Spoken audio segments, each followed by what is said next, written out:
Now, life was saved or changed significantly by going for a pint with my best mate, because he knew something was up, probably more than I did. I just, it's always, I didn't sleep well last night, or this was happening, I was in a mood or whatever. But over a period of 6-9 months, that's signs that something's going on. Had this pint with him, and it was the first time that I was honest, yes, with somebody else, but also myself about how it was, because I was just in a safe place to really be honest about it. I think the functionality of pubs has changed now from originally from having kind of like a drinking environment. They're now doing, food. It's a hub for sports. It's for functions. So as that kind of market and attraction for people to come in, you've got a kind of set audience ready there for you. And it provides different opportunities from different angles at the same time. So that does help kind of tackle some of the stigma around it as well. It's a safe place that's common to everybody. Pubs and beer, whenever you think about them, or whenever you see, majority of the time you see pictures of them, it's usually with a group of people together. And that, if you Google the history of pubs and beer, everything that comes up is around bringing people together. Same again.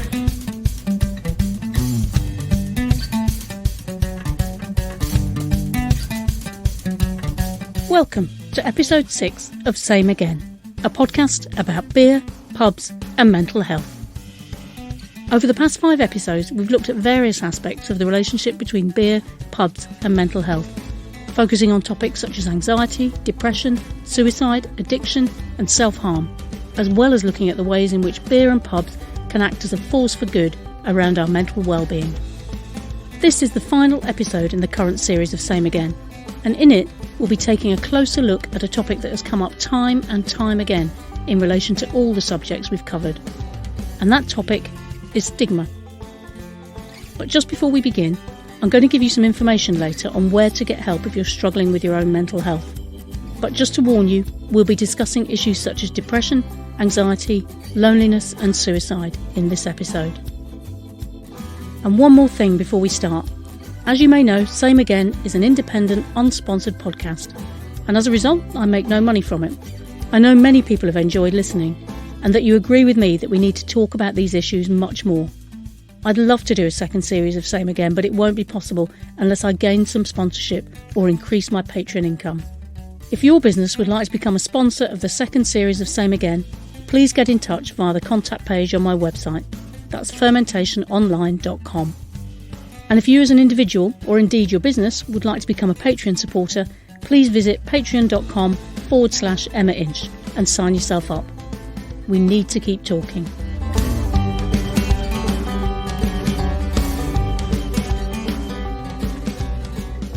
Right from the very beginning of this series, one of the topics that has repeatedly come up as significant in the discussion around beer, pubs and mental health is stigma. In particular, the way that expressions of mental distress are often vilified, ignored or perceived as somehow shameful have regularly been cited as reasons why people don't come forward earlier to ask for help. And we all know the dangers of not reaching out. One of my intentions with this podcast series was to break down some of that stigma, start some important conversations and begin to challenge some of those unhelpful ideas around mental health and its relationship with beer and pubs. So in this episode, we're going to dig a little deeper into stigma and look at 3 very different initiatives aimed at combating it. But first, what do we mean when we talk about stigma, and what are some of the misconceptions that people hold about those experiencing mental ill health? Same Again's resident psychiatrist, Dr. Graham Campbell. So thinking about stigma and mental health, I mean, if something is stigmatized, it tends to mean that, we have negative views towards it, or it becomes a bit taboo. We don't really talk about it. Sometimes that stigma can become a little more about the systems that we live in as well. So, it might be something that in a company is not really addressed. It might be that, some health services don't really think about it or don't include it or don't consider it their business. And, so stigma can be an individual thing or it can be society-wide. And the problems with stigma is that it closes down conversations.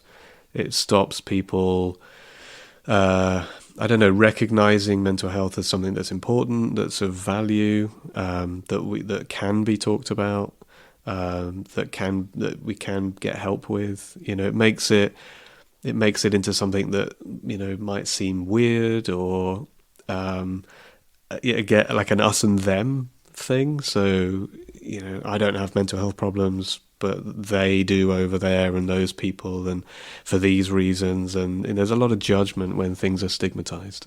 So I heard somebody say recently, things like, oh, so and so's a nut job, or the loony bin, even when I say them, they feel like such old-fashioned terms, and they're such kind of awfully stigmatizing, unpleasant things to say about people. Even the word mad is an interesting one, because that we've gone through a whole phase in mental health services of mad, not using the word mad. It doesn't really say anything. It doesn't really mean anything. It doesn't have any value as a psychiatrist or as working in a mental health team. It seems like it's a derogatory term, although there are some people, I think, who try and reclaim that term as well and give it a different meaning and make it a term that shouldn't be a stigmatized term. So it's interesting with language, but again, so often language is a tool we use to distance ourselves from the problem, or distance ourselves from each other, and so language is so important. There's lots and lots of beliefs that people have about people with mental health problems that are really completely wrong. So often people think that people bring it on themselves, that it's always there's a sort of moralizing that goes on, that that person has mental health problems and maybe they deserve it for this reason or that reason, whether it be drugs or alcohol or homelessness or some deviant behavior of some kind, which is just absolutely untrue when it comes to mental health. So that judgment sort of follows, and that can be really, really damaging for people. And another incorrect belief is that people with mental health problems are somehow dangerous. It's true that you see in the newspapers that sometimes there might be somebody who's experiencing psychosis or schizophrenia who does something quite violent, but it's still so rare. Those incidents are so rare, and the vast majority of the time people with severe mental illness are actually more frightened of everybody else. They withdraw, they isolate themselves, they feel more threatened by society than society should feel threatened by them. And so sometimes people also think that once you have a mental health condition, then you'll always have this condition and you'll always be suffering, that life is never going to be the same again, or you won't be able to work or function. But that's not what we see as well. So sometimes people have, episodes of depression or anxiety or psychosis even, and so it can come and go, and people can live, very functional, sometimes, very highly functional lives, whilst managing a condition. So one of the main effects of stigma is that people feel shame, and they can feel like there isn't any help. It can make it harder for people to talk about it, and it can make it harder for people to go and seek the help that they need. Tackling stigma is a multifaceted endeavour. Stigma exists not only at a personal level, but can be baked into our structures and embedded in the culture and communities to which we belong. Some action to tackle it has to come from the top, in terms of the way our politicians and policymakers discuss mental ill health. But there are also individuals and groups taking direct action to directly address stigma. And some of this action is taking place around beer and pubs.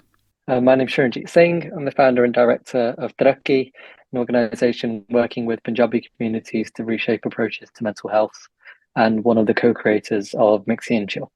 I'm Hannah. I am the project manager for Mixy and Chill. My name's Anjanee. I'm a paediatric diabetes dietitian, and I also volunteer for Mixy and Chill. My name's Ricky Bhandal. I run the Bandwagon podcast, and I'm also a substance misuse consultant. So the mixed grill phenomenon is really a Midlands-based kind of idea around having the traditional old pubs within the Midlands, which were these from the 50s and 60s, or when the mass immigration came. For the Punjabi culture, especially the men who used to work in the foundries, the pubs were a really important place of social and meeting family and getting that kind of sense of belonging. So that's why, in terms of Punjabi, especially Sikhs with it, integrate with British culture pretty seamlessly in some ways, because it did have the same kind of cultural influences around what they were familiar with in India. And this hasn't necessarily changed over the years. It's just had more different complexities with it. During COVID, there was a few high-profile cases within the South Asian community of suicides. At the same time, the Soho Tavern is one of the bigger, more famous sort of mixed grill places, and they had a Mixy and Chill kind of area within their pub. And what we managed to do was to say, thinking about a safe space, especially for young Asian males, South Asian males, who would go around the area of Birmingham, going to a lot of mixed grill places. It just made sense that where some of these topics were coming and being discussed, this is the right arena, but the methodology needed to be developed a little bit. And that's where the development of a QR code in terms of signposting people to services around the area was come up, what we came about, really. So, as Ricky says, Mixy and Chill developed a QR code, one of those little square boxes we scan with our phones that became so popular in pubs during COVID. And they created materials, beer mats, stickers, posters to distribute around pubs where young South Asian men drink. But instead of the QR code linking you to an online menu, it takes you straight to information and support.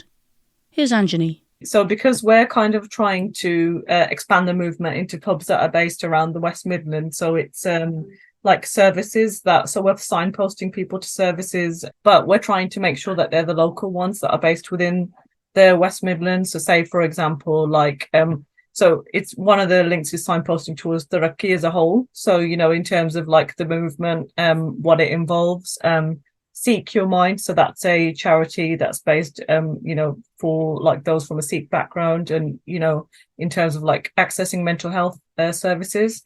No More Pretending, which is about alcohol support within Punjabi communities as well.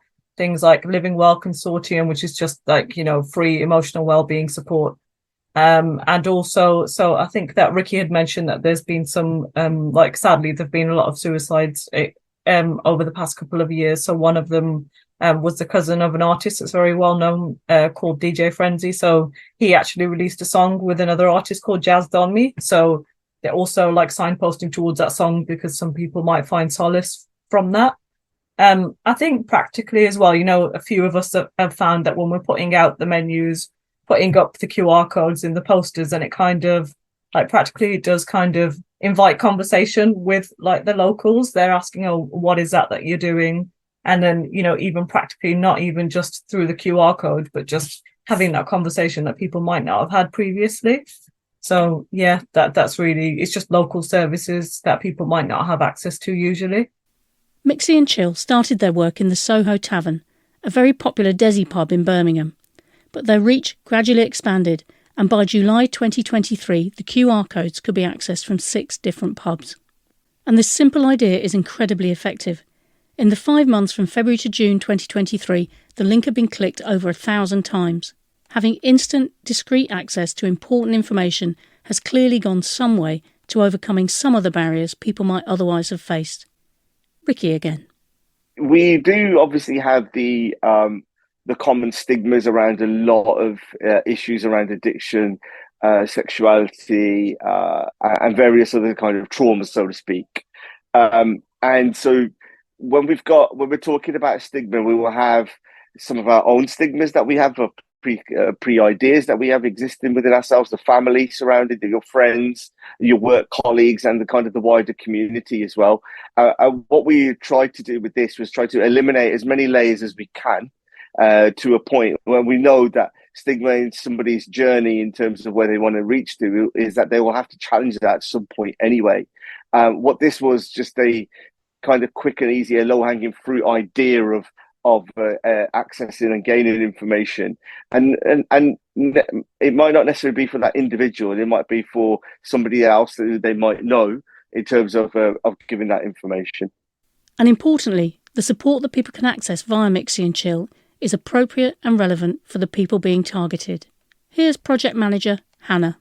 It's not just about putting things in spaces where people are, it's about culturally competent things in spaces where people are. So, any mental health service, any service in the world could come and put something in a pub.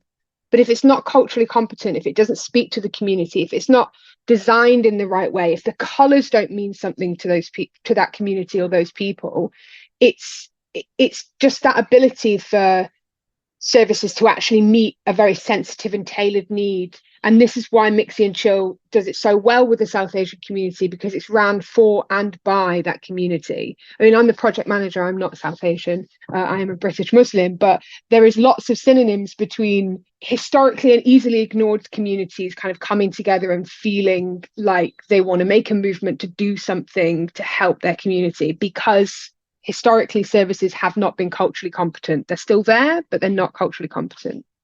And here's Shuranjeet.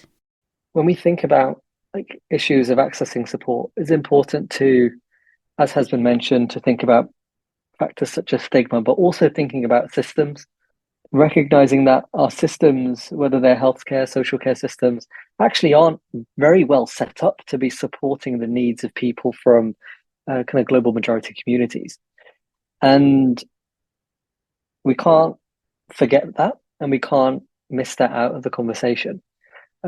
And what I found particularly interesting is people will say, oh, men don't talk, or it's really difficult to get men to talk about mental health. But the peer support spaces we run for Punjabi men, it's actually the complete opposite. It's hard to get people to finish on time.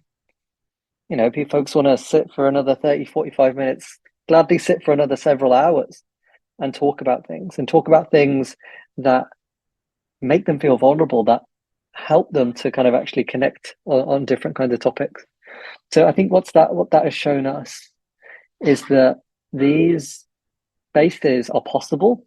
We can't look at communities with an entirely deficit-orientated mindset. And for me, it's about recognizing the strengths within communities as parts of how we resolve the different issues and the different problems. So I think there are many obstacles for young South Asian men to get the support that they need for a number of different reasons. But there are already things and places and processes that happen within our communities where people connect. And if we can use those places where people connect in a way that is positive and can actually push forward conversation, then for me, that's a really great formula to helping change happen. And central to this whole project is the pub. I think the functionality of pubs has changed now from originally from having kind of like a drinking environment. They're now doing, food. It's a hub for sports. It's for functions. So as that kind of market and attraction for people to come in, you've got a kind of set audience ready there for you. And it provides different opportunities from different angles at the same time. So that does help kind of tackle some of the stigma around it as well. It's a safe place that's common to everybody. Pubs are an effective route because they're just a great place to socialize. There is that, they are just fun places to meet new people. And it's not just about one person accessing it in isolation. What would be lovely is somebody goes into the toilet, sees it, scans a QR code, goes out and speaks to their friends about it. So it's that kind of creating a conversation in a space where people feel safe, rather than it just being necessarily always in isolation. And someone else who recognises the power of pubs, and indeed beer, as potential forces for good in terms of our mental health is Greg Bateman, former Rugby Union player and founder of the People's Captain Brewery. I learned to brew with a regional brewer, Charnwood Brewery, up in Leicestershire. Amazing little brewery. As a hobby, really. I was sponsored by a pub group, and they wanted to do a beer to celebrate this their player that they'd sponsored for the season, and my nickname was People's Captain, so it kind of made sense. Went down, learned to brew, and was just absolutely loved it. Something to do every 20 minutes for 8 hours, and I really enjoyed the process of it all, and getting a product at the end of it was amazing. Doing a launch night where people come down and try the beer, all really good fun. But I was going through a really hard time personally, and a bit of a bout of poor mental health, and I realized I didn't know what was happening to me, because at school nobody really teaches you about this stuff, right? They try and spend their time teaching you about Pythagoras, in my case, at great difficulty, or things that frankly are of no use to you when you're older. But actually what I needed was someone to tell me that the feelings I was having were signals that I was about to have a serious mental health crisis.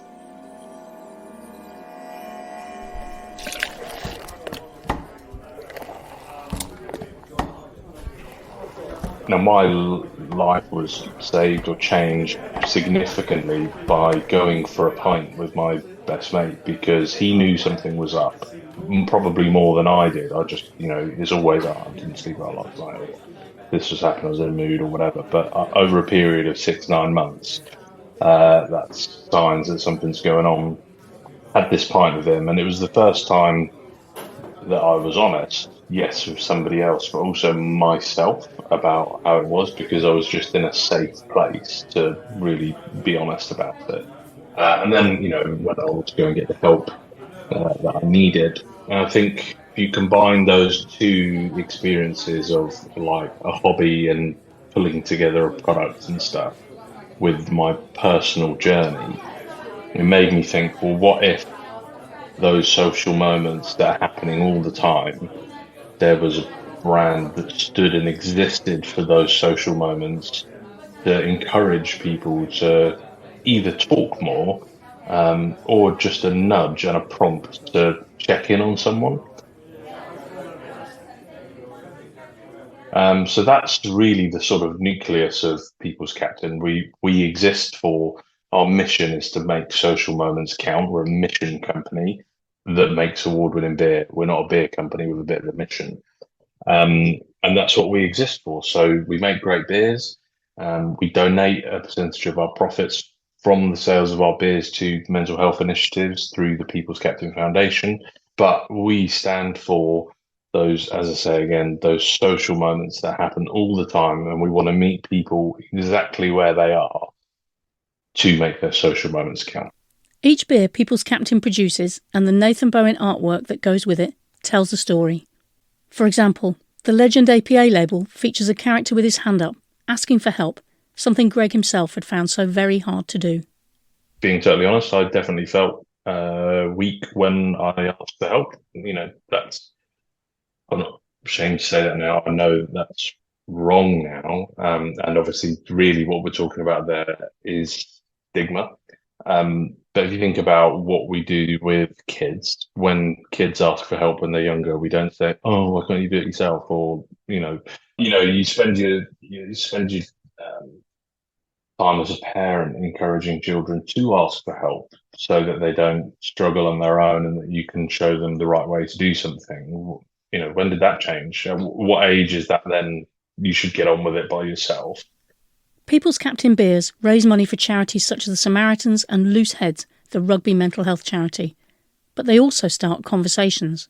And Greg is sure that pubs are the right places for these conversations to take place. I think that what we're in danger of at the moment is a really black and white world, which I'm increasingly nervous about. Is if you look at stigma or why people don't talk, or lots of the reasons that it's difficult for people to open up about how they feel, is because we're asking people to take steps that they don't normally do in order to then have those conversations. So the 5 a.m. ice bath club, the meditation, the journaling, I've done all of those things. I can attest that they are all great.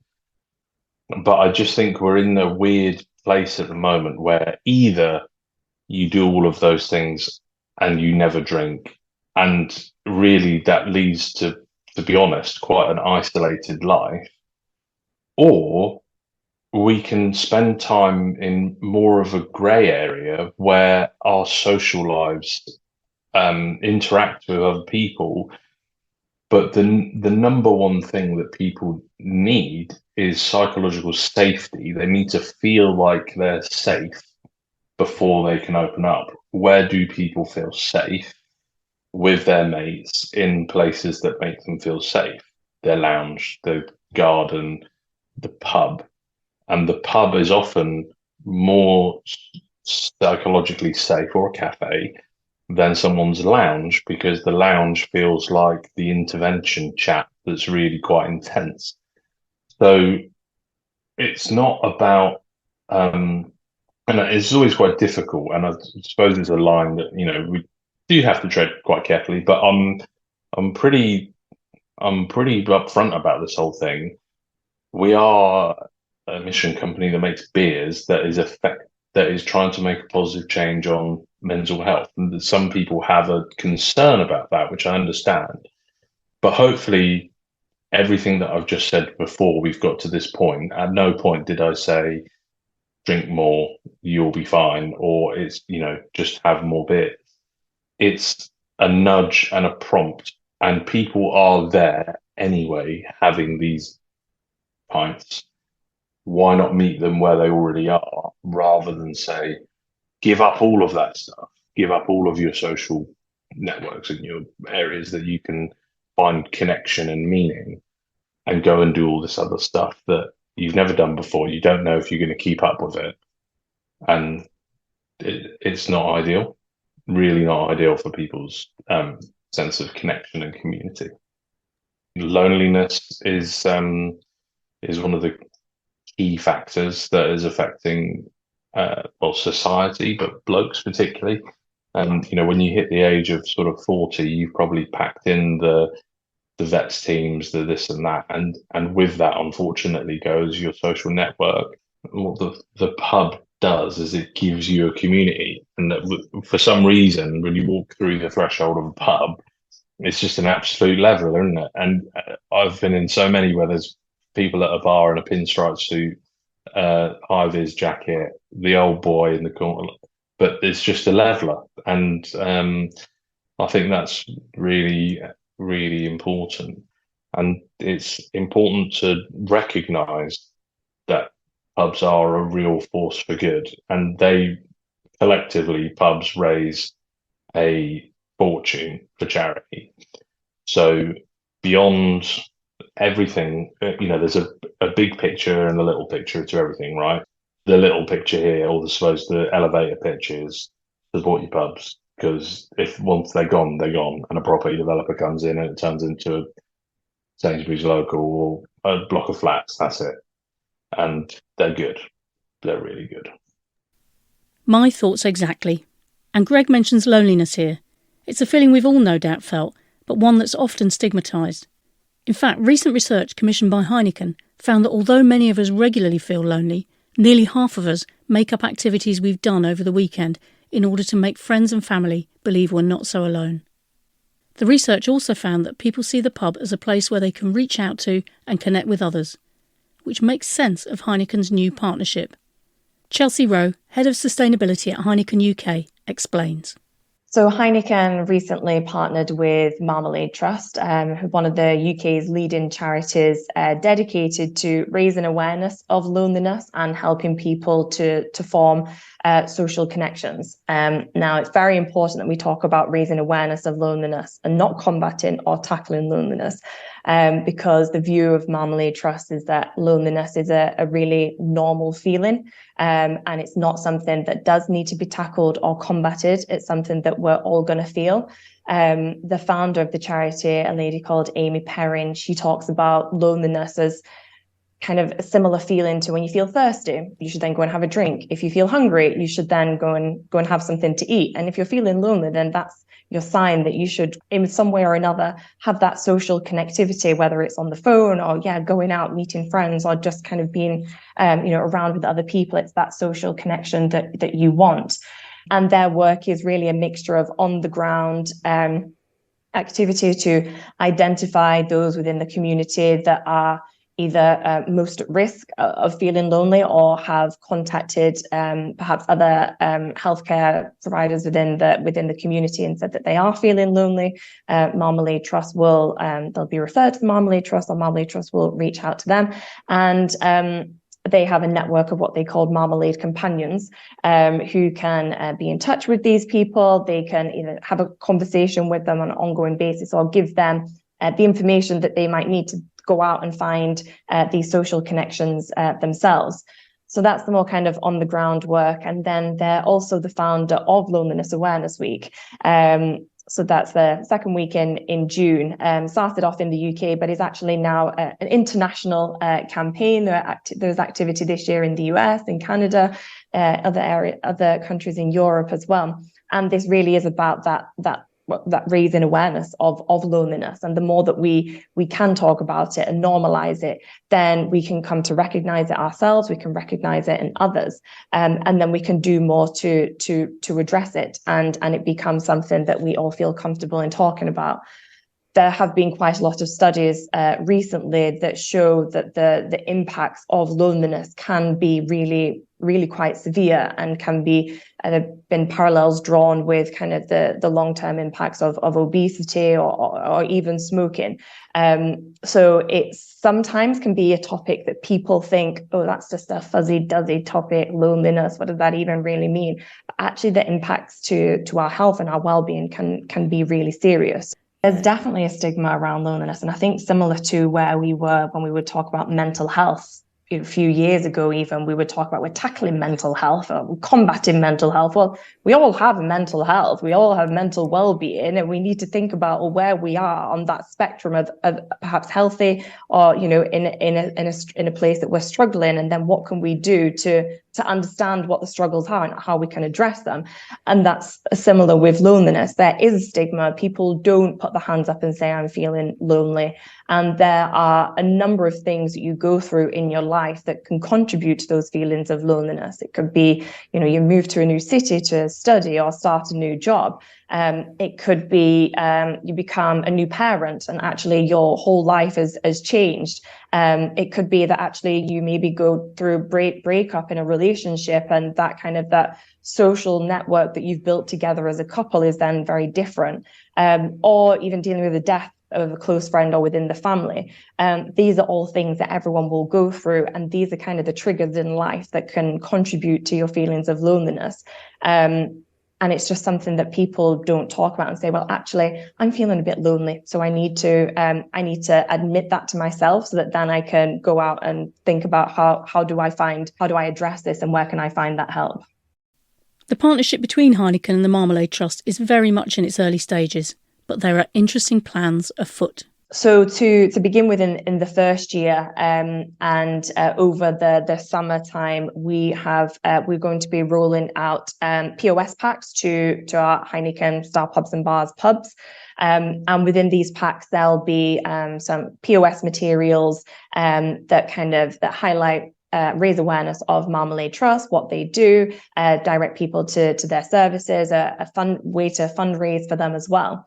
And these packs will also have some conversation starters in there as well. So the idea is that these will be placed around the pub, and even if you're there as a group of friends, it will be fun to stimulate that conversation. Or if you're there on your own, and there'll be a challenge to some pubs to say, might you want to dedicate a table where people can sit down on their own and actually then use these conversation starters to get to know the other people that are there. So that's one element. There will be, as I've mentioned, the fundraising fundraising part of this as well. With the huge network of pubs that we've got and their links to their communities, we think that this is a huge opportunity to try and raise some money for the charity, quite a small charity, as we want to help them to scale. So we'll also be looking at some food items that incorporate marmalade that we can put onto the menus. So potentially some sort of marmalade cocktail or a marmalade dessert. We feel like there's a lot you can do with it. So that's some items that we'll be putting on the menu, and then people that buy those items and a contribution will be going to the charity. The Marmalade Trust also have what they call loneliness awareness training. I know a lot of organisations have rolled out mental health training and have identified some champions in the business. We've done that at Heineken, and we're going to now be rolling out loneliness awareness training to our colleagues this year.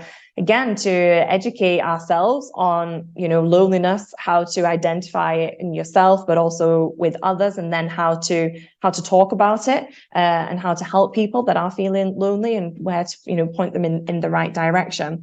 And then we'll look at if this is something that we'll be able to roll out to our pubs as well. Being at the heart of their communities, the interface with so many different people.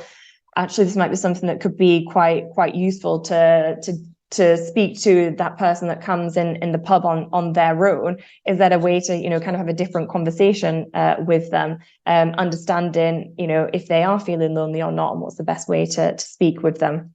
And all of this links back to the very starting point of this podcast series. It's hard to deny that excessive alcohol consumption can sometimes adversely affect our mental health. But it's equally hard to deny that pubs, and indirectly the beer that brings us together there, whether it's full strength or alcohol-free, can help us feel less lonely and more connected to our community. Pubs and beer, whenever you think about them, or whenever you see pictures of them, it's usually with a group of people together. And that, if you Google the history of pubs and beer, everything that comes up is around bringing people together. And I looked at where, the earliest references of pubs, and in the UK, it goes back to kind of Roman Britain times. And actually it was, and then following that, Anglo-Saxon times, where then ale houses were established. And when you read what these ale houses were established for, it was a social congregation, a place for people to gossip and to arrange help within the local community. And that's just exactly what pubs are for. And then I was also looking at, is there a definition of what pubs are? And there isn't really a formal definition out there of what is a pub. But CAMRA have 4 points of what a pub is.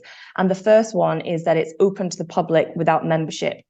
And it's very difficult these days to find a public space where you don't need membership, where everyone is welcome and you can go there and on your own or with a group of people. It's a place you can go to celebrate, to commiserate something, to share your worries. It's just what they're all about. The pub, it's a public house. And so just by existing and being in communities, I think just kind of, a beacon of bringing people together. And again, with beer, it's such a social drink. And even now there are so many 0.0 options. It's expanded it even more to be more inclusive for people that want to go to the pub, or they want to have a beer and they don't want to have the alcohol. Well, there are options there for that as well. So it just feels like it's both beer and pubs constantly evolving over time based on what it is that the community needs and wants. The work being carried out by Heineken, the Marmalade Trust, the People's Captain and Mixy and Chill is all designed to make it that much easier to reach out, to share our feelings and to ask for help when we need to, without the barrier of stigma that often surrounds mental health. I hope this short podcast series has also gone some way towards combating stigma, and even starting some conversations around beer, pubs and mental health and the complex interactions between them. Remember, if you're struggling with your mental health right now, support is available. There's lots of helpful advice on the NHS website, and you can also speak to your GP or call a listening service like the Samaritans, who are available 24 hours a day on 116 123. And if you think someone else's life is at risk, for example if they've taken an overdose or seriously harmed themselves, or you don't feel you can keep yourself or somebody else safe, this is a mental health emergency, and it should be treated just the same as any other health emergency through calling 999 or going to A&E. You are not alone. We are not alone. We're a community of beer lovers, a family of pub goers. Let's try to be kind and reach out to each other just that little bit more. I think the best way to challenge stigma is by talking about it, is by being open if you can, if it feels right to you, being open about times when you've had a difficult time or you've suffered with a mental health problem. I think sometimes in society we have this tendency to, well, we do have a tendency to only want to show the best of ourselves in public and with people. We do have a tendency to want to present our lives as in this kind of, maybe this sort of one-dimensional way. And if we all do that, then no one will, then our idea of what life is, and our idea of the natural ups and downs of life, and the fact that we all struggle at different times with different things, and if we didn't, it's not, it's part of being human is about having these struggles and getting through them and feeling them and growing from them sometimes. So yeah, being open about times that have been hard with people, it allows the other person to also do the same. It's an invitation to have a deeper conversation about the realities of being human and the realities of life. Thank you for listening to Series 1 of Same Again. As I said at the start of this episode, this podcast is independent and unsponsored, so it's only been made possible with the support of my wonderful patrons, which include a number of individuals and the very generous Hofmeister Brewing. If you or your business would like to become a Patreon supporter or even have a discussion about sponsoring a future series, please get in touch via my website. That's fermentationonline.com, or head to patreon.com/Emma Inch. Please be kind to yourself and your friends. I hope to see you soon.